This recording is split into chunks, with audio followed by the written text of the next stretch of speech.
পহেলা বৈশাখের জন্য সকালবেলা ঘুম থেকে উঠেই খেসারি ডাল বেটে নিলাম, আর তার সাথে মরিচ কুচি, পেঁয়াজ কুচি, রসুন কুচি, লবণ, হলুদ গুঁড়া, মরিচ গুঁড়া সব কিছু মিলিয়ে ভালো করে মাখিয়ে নিলাম। আর তারপর তৈরি করে নিলাম ডালের ভরা। এই ডালের ভরা দিয়ে পান্তা ভাত খেতে কিন্তু ভীষণ মজা। রাত্রে একটু বেশি করে ভাত রান্না করে রেখেছিলাম, তারপরে সেটাকে পানি মিশিয়ে রেখেছি, আর এখন সকালবেলা সেই ঠান্ডা ঠান্ডা ভাত খাবো এরকম ডালের ভরা দিয়ে। একটা একটা করে ডালের ভরা দিয়ে দিচ্ছি, আর তার সাথে ইলিশ মাছ ভেজে রেখেছি, সেই ইলিশ মাছ থাকবে, আর ডালের ভরা থাকবে, তার সাথে থাকবে পেঁয়াজ আর কাঁচামরিচ। এই সব কিছু মিশিয়ে পান্তা ভাত খাওয়ার জন্য রেডি করে নিচ্ছি। আজকে আর কোনো ভর্তা বানাতে গেলাম না, কারণ ছোট ছোট দুইটা ছেলে, ওদেরকে নিয়ে ঘুমোতে ঘুমোতে রাত্রে একটু দেরি হয়ে যায়। অত সকালবেলা উঠে আর কি সব কিছু রেডি করার মতো সময় হাতে থাকে না, তাই যতটা সংক্ষেপে পেরেছি করে নিয়েছি। এই ডালের ভরাটা আমাদের পরিবারের সবার খুব পছন্দ। মেয়ের বাবা, আমি, আমার মেয়ে, আমরা সবাই ডালের ভরাটা খুব পছন্দ করি পান্তা ভাতের সাথে। আর এখন তো বেজায় গরম পড়েছে, আর এই গরমের মধ্যে কিন্তু সকালবেলা মাঝে মাঝে পান্তা ভাত খাওয়াই যায়। আর পান্তা ভাতে কিন্তু অনেক এনার্জি আছে। আর যেহেতু আজকে পহেলা বৈশাখ, ডালের ভরা না হলে তো চলে না।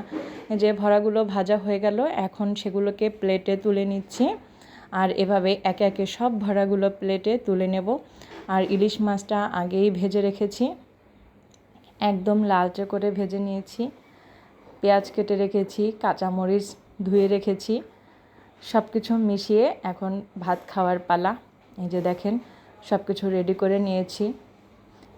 পান্তা ভাত, আর এখন প্লেট নিয়েছি। এই প্লেটে আস্তে আস্তে করে সব কিছু সাজিয়ে নিচ্ছি। এখন আমি এখানে পান্তা ভাত উঠিয়ে নিচ্ছি, আর তারপরে একে একে ভরা দিয়ে দেব, আর ইলিশ মাছ দিয়ে দেব, আর তার সাথে পেঁয়াজ কাঁচামরিচ দিয়ে দেব। বাঙালির বাঙালিয়ানা। এভাবে যদি পহেলা বৈশাখ উদযাপন করা না হয় তাহলে কি হয়? তবে এর সাথে ভর্তা যদি বানাতে পারতাম তাহলে আরও বেশি ভালো হতো, কিন্তু এবছর পারিনি। সামনের বছর অবশ্যই বানানোর চেষ্টা করব।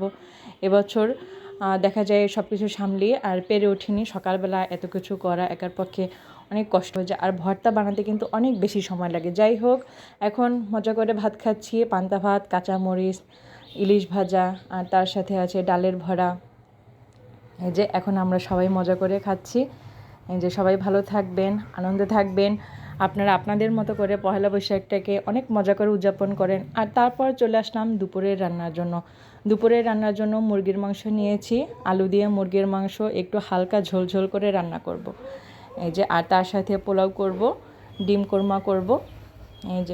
তো এখন আগে আমি মাংসটা রান্না করে নিই, বাকি কিছু পরে করব।